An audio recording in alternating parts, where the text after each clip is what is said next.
किसान का जीवन बेहद ही कठिन और दुखों से भरा रहता है। कभी उसको पारिवारिक फिक्र तो कभी पर्यावरणीय वर्षा, धूप, चिंता। इसी कशमकश में एक किसान का जीवन चला जाता है। किसी गांव में रहने वाला एक किसान अपने जीवन में चल रहे तनाव व दुखों से बहुत दुखी था। किसी ने उसे बताया कि आप अपने दुखों के समाधान के लिए महात्मा बुद्ध की शरण में चले जाओ। वे महान आत्मा अवश्य आपकी सहायता करके आपके दुखों को दूर कर देंगे। यह सुनकर वह किसान अगले दिन महात्मा बुद्ध के पास चला गया।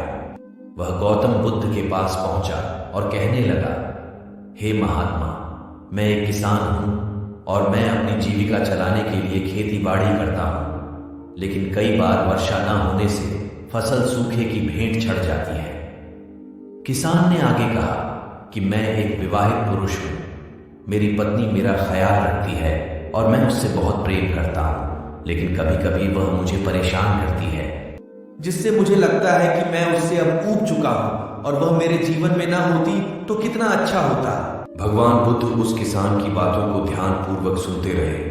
किसान ने आगे बताया कि मेरे बच्चे भी हैं और वे बहुत अच्छे हैं, लेकिन कभी कभी जब वह मेरा कहना नहीं मानते तो उस समय मुझे क्रोध आता है और सोचने लग जाता हूं कि जैसे यह मेरे बच्चे हो ही ना। किसान लगातार अपने दुखों को बुद्ध से बताता गया, लेकिन महात्मा बुद्ध ने बीच में एक शब्द भी नहीं बोला।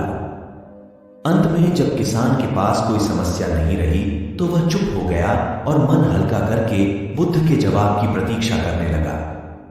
लेकिन महात्मा बुद्धा चुपचाप रहे और किसान अब बस उनके जवाब का इंतजार करता रहा।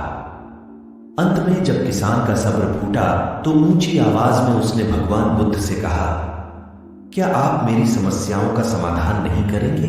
मैं तुम्हारी किसी भी प्रकार की कोई सहायता नहीं कर सकता, बुद्ध ने उत्तर दिया। यकीन नहीं हुआ।